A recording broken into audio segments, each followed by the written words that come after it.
August 1889, the Mahdists from Sudan invaded Egypt. 6,000 battle-hardened warriors. And facing them, an Egyptian army who had never beaten them before. In fact, it had always ended up with Egyptian troops falling apart, fleeing, and being massacred. Think of the annihilation of Hicks Pasha's army at the beginning of the film, Khartoum.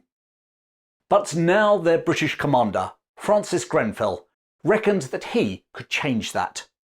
He had spent 4 years rebuilding the Egyptian army, and at a place called Toski, his reformed force would face the Mahdist warriors virtually alone. No British battalions to bail them out this time. The future of Egypt hung in the balance. This is the story of the Battle of Toski and of General Grenfell, the forgotten Victorian commander after whom, ironically, Grenfell Tower in London was named. But before we get to the battle itself, you need to understand just what an impossible task he had taken on. Since the 1820s, Egypt had ruled Sudan as a colonial possession. But in 1881, a religious leader, calling himself the Mahdi, the Guided One, launched a revolt against Egyptian rule. The Egyptian attempts to crush the revolt had ended in disaster. In 1883, a former Indian Army officer, Colonel William Hicks, known as Hicks Pasha, was decisively defeated by the Mahdi's army.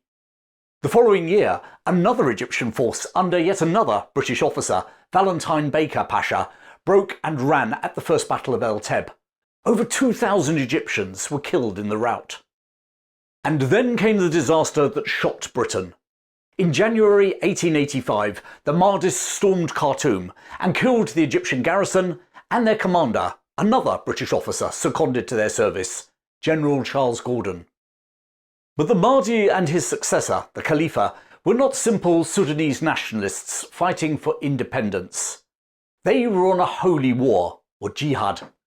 Their aim was to spread their fundamentalist version of Islam across the Arabic world, and indeed to their non-Muslim neighbours too. And thus they didn't see their Egyptian neighbours as fellow Muslims, but rather as deviants who didn't follow their own strict interpretation of the religion. They had a simple philosophy for them: adhere or die. In late summer 1889, the Mahdi's successor, the Khalifa, decided to take his jihadist message north and sent 6,000 men to invade Egypt. Now, it might have been a larger army had the Khalifa not lost a considerable number of his men invading Abyssinia, Ethiopia, earlier in the year. Nevertheless, the Khalifa was genuinely optimistic that they would brush aside the Egyptian army and march triumphantly to Cairo. After all, Egyptian armies always broke and ran. That's what they'd been doing for years. So why would this time be any different? But they hadn't factored in General Francis Grenfell. Grenfell was born near Swansea, South Wales in 1841, although the family had their roots in Cornwall. Young Francis was commissioned in the 60th Regiment of Foot, later the King's Royal Rifle Corps, in 1859, and in 1871 purchased his captaincy. In fact, the very last gazette before purchases were actually abolished.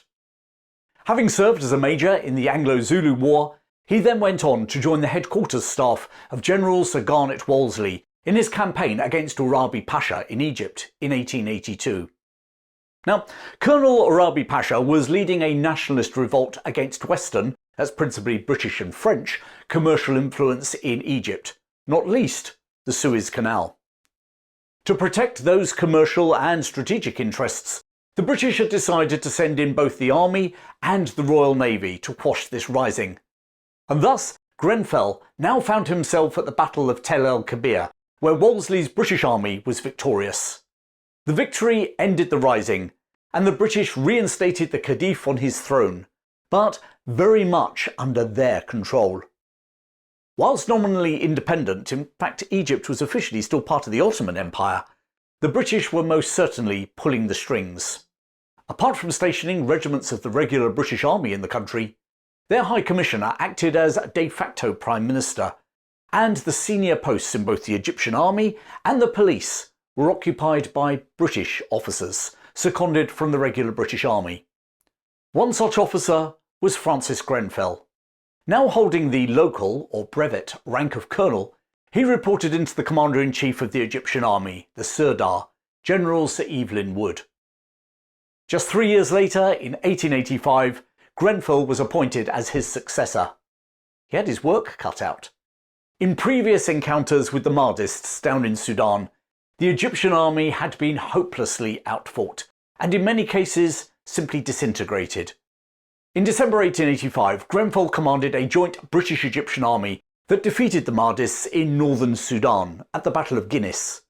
By the way, it was the last time that a British army fought in their red tunics, and I've told that story of this battle in a previous episode. Whilst a victory, it was a victory principally achieved by the British forces that were present, but at least the Egyptians had stood their ground, which based on past performances was a marked improvement.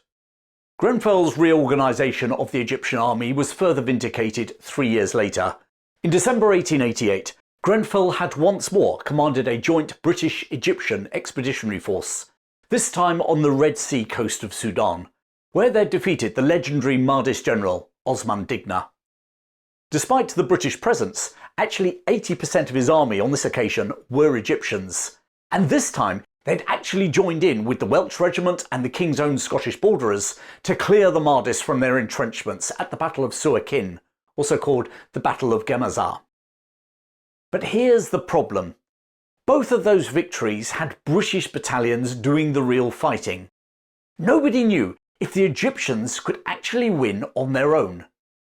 In August 1889, they were about to find out. And the stakes couldn't have been higher. Egypt and the Suez Canal could fall.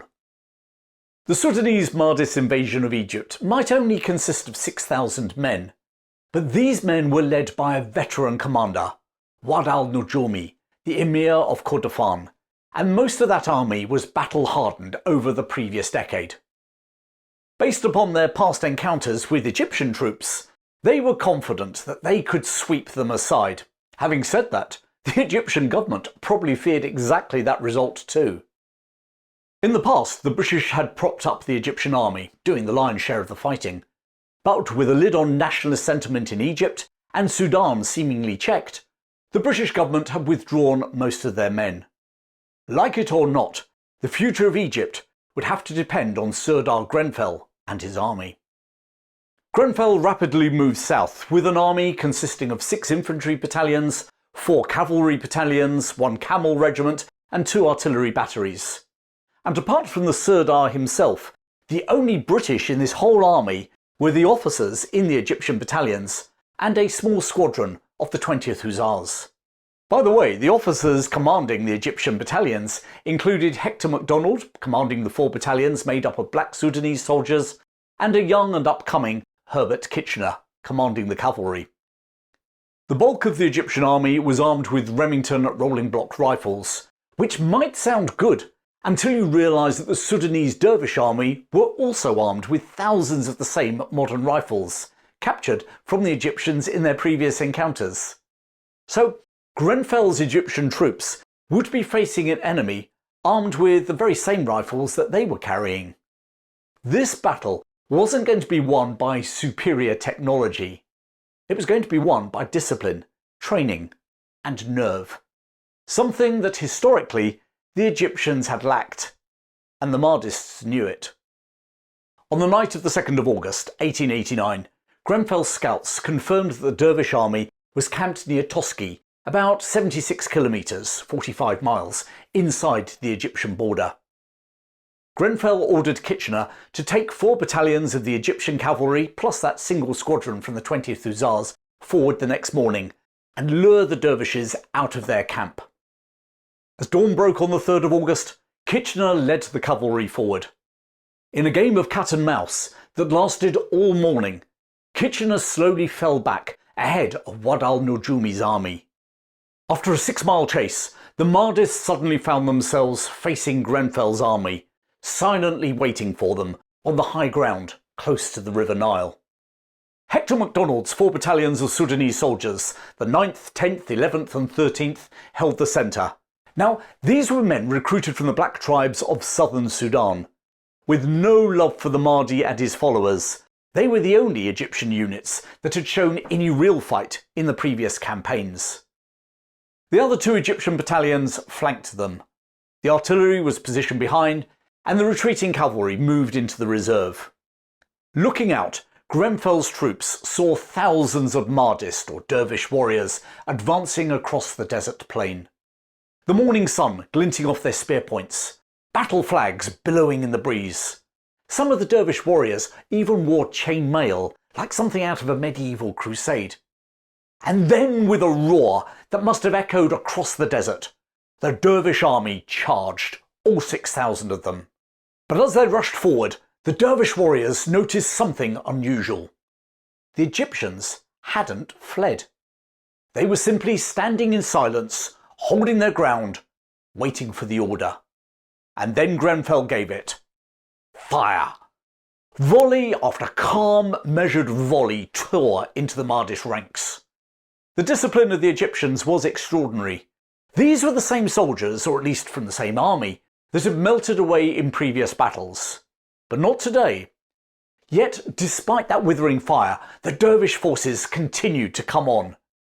In front of MacDonald's Sudanese battalions, their enemy fell in heaps. Their fanaticism was quite incredible. But slowly, that Mahdist advance stalled. And then came the moment that must have stunned the Mahdist warriors. For the first time in this war that anyone could remember, Egyptian soldiers fixed bayonets and charged at them. As MacDonald's Sudanese battalions crashed into them, the Mahdists finally broke. Warriors fled across the plain, and as they did so, Kitchener's cavalry swept after them, cutting them down. In the final desperate fighting, the Emir tried to rally his men. His most ardent warriors fell alongside their leader. Thus died the bravest of the dervish fighting leaders, one British officer would write. Fanatical to a degree, he inspired his followers with the same fearless spirit, and yet he was esteemed, even beloved, by his men, on whom his reckless fanaticism had brought such terrible sufferings. The Battle of Toski had lasted 7 long hours. Out of 6,000 Mahdists, only about 800 escaped. Around 1,200 lay dead on the battlefield. And here's a staggering number. Approximately 4,500 had surrendered. The Egyptian army's losses? 25 killed, 140 wounded. Back in London, The Spectator captured what this victory meant. "The Delta has beaten the desert," it said.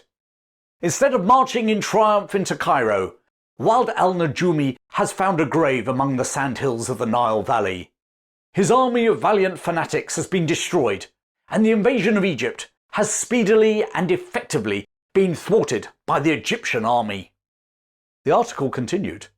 The general and his officers were English, but, except for the 20th Hussars, the soldiers were natives, tawny or black, so that the troops of the Khedive have at last satisfactorily shown what they can do in the open field when well led against a brave and obstinate foe, animated by Muslim fanaticism.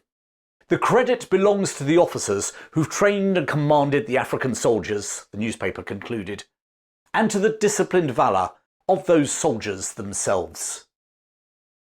General Francis Grenfell's hard work had not been in vain. The Egyptian army had not just stood, they had attacked, and they'd been victorious. The dervish army of Sudan would never invade Egypt again. After a 6-year tenure, Grenfell handed over his position as Sirdar of the Egyptian army to Herbert Kitchener in 1892. And it was Kitchener who would lead a joint British-Egyptian army into the Sudan and defeat the Mahdists once and for all at the Battle of Omdurman. And whilst films such as The Four Feathers, Storm Over the Nile and Young Winston tend to focus on the British involvement, it's worth noting that 2/3 of Kitchener's army at that battle were from the Egyptian army. The army restructured by General Grenfell. Francis Grenfell returned to Britain a hero. Roads across the country were named after him, not least St Clement's Road in the Kensington area of London, which was renamed in his honour. In the 1970s, a nearby tower block was named after that road, and hence why we ended up with Grenfell Tower. He would go on to become Governor and Commander-in-Chief of Malta before being elevated to the peerage. Grenfell ended his military career as a Field Marshal in 1908, having served as Commander-in-Chief Ireland. Field Marshal Baron Grenfell died in 1925 and is buried at Beaconsfield, Buckinghamshire. So now why not find out about Hector MacDonald, nicknamed Fighting Mac, who rose from crofter's son to general in the Victorian and Edwardian British armies, an incredible feat at that time. And of course, plenty more episodes for you to watch and listen to about the Sudanese wars as well. Thanks for joining me today, and I look forward to sharing more lesser-known stories from British history with you very soon.